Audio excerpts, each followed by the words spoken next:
Temos o áudio do VAR divulgado. Meus amigos, a parada é mais embaçada do que imaginávamos. Por quê? Digo isso porque tanto o árbitro quanto o VAR inteiro concordar que porque o cara escorregou e quase quebra a perna do outro cara não ser pênalti, para mim já é um absurdo, né? Então a questão do sem querer não é mais pênalti. Esse critério aí, eu acho que não vai ser legal se daqui para frente adotar esse critério, né? Acho que é de comum acordo que todos viram que isso é um pênalti. O problema, no meu ponto de vista, é que os jogadores e os juízes adotam posturas como sendo normal. Vou dar um exemplo do que eu estou falando. Por exemplo, quando um cara vai cruzar a bola na área, a maioria dos jogadores já colocam a mão para trás para proteger, porque caso bata na mão dele, é pênalti, né? Se ele tiver com a mão aberta, é pênalti. Mas aí entra essa questão: se sem querer não é pênalti, se o cara tiver num movimento natural, que ninguém consegue correr com o braço fechado, e na maioria das vezes o que acontece, o cara abriu um pouquinho o braço, chutou a bola, pegou no braço ou na mão, pênalti. Então o que acontece é isso: se adota uma postura ou situações que colocam no futebol como normal. O normal, sim, é o cara correr com os braços abertos, com a mão normal, com o braço normal.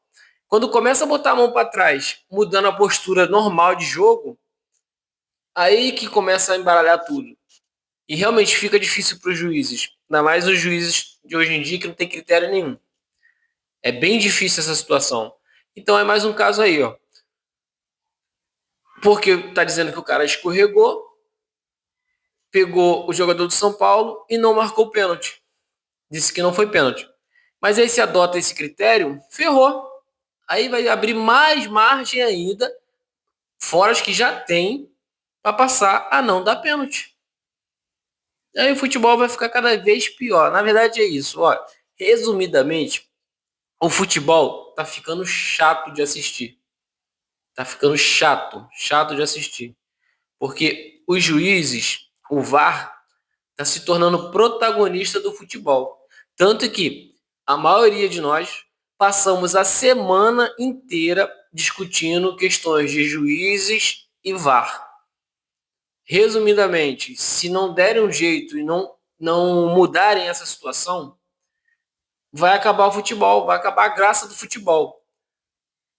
Se vocês não levarem a sério essa questão dos juízes, questões do VAR, as regras, levarem a sério, mudarem alguma coisa, não vai ter como mais assistir futebol, vai perder a graça. Eu mesmo já tô ficando sem graça de ver futebol. Já tá chato, tá chato. É o VAR se metendo toda hora. Foi igual eu falei nos outros vídeos. Daqui a pouco vai ter que botar um cara lá no VAR só para dizer, olha só para poder julgar se ele tem que se meter ou não no lance. Porque qualquer lancezinho o VAR se mete. O VAR não tem que se meter em qualquer lance. O VAR tem que vir só para sanar ou abrir os olhos do árbitro numa coisa gritante, algo que o juiz não tenha visto. Quando o VAR se mete em tudo quanto é lance, e, por exemplo, nesse lance aí, você vê claramente o juiz falando: escorregou, e coisa o cara. Tá, tudo bem, mas os caras não são obrigados a concordar com ele. Se você tem a regra, você sabe a regra, você que tá no VAR, não, tudo bem, ele escorregou, mas ele derrubou o cara dentro da área, foi falta. A bola estava em disputa. Deu uma banda lá no cara, mas nem falta marcaram. Gente, a que nível tá chegando o futebol brasileiro? Tá perdendo a graça de assistir futebol. Vamos tomar uma ação aí, porque senão daqui a pouco não vai ter mais graça assistir futebol aqui no Brasil. Não vai ter mais graça.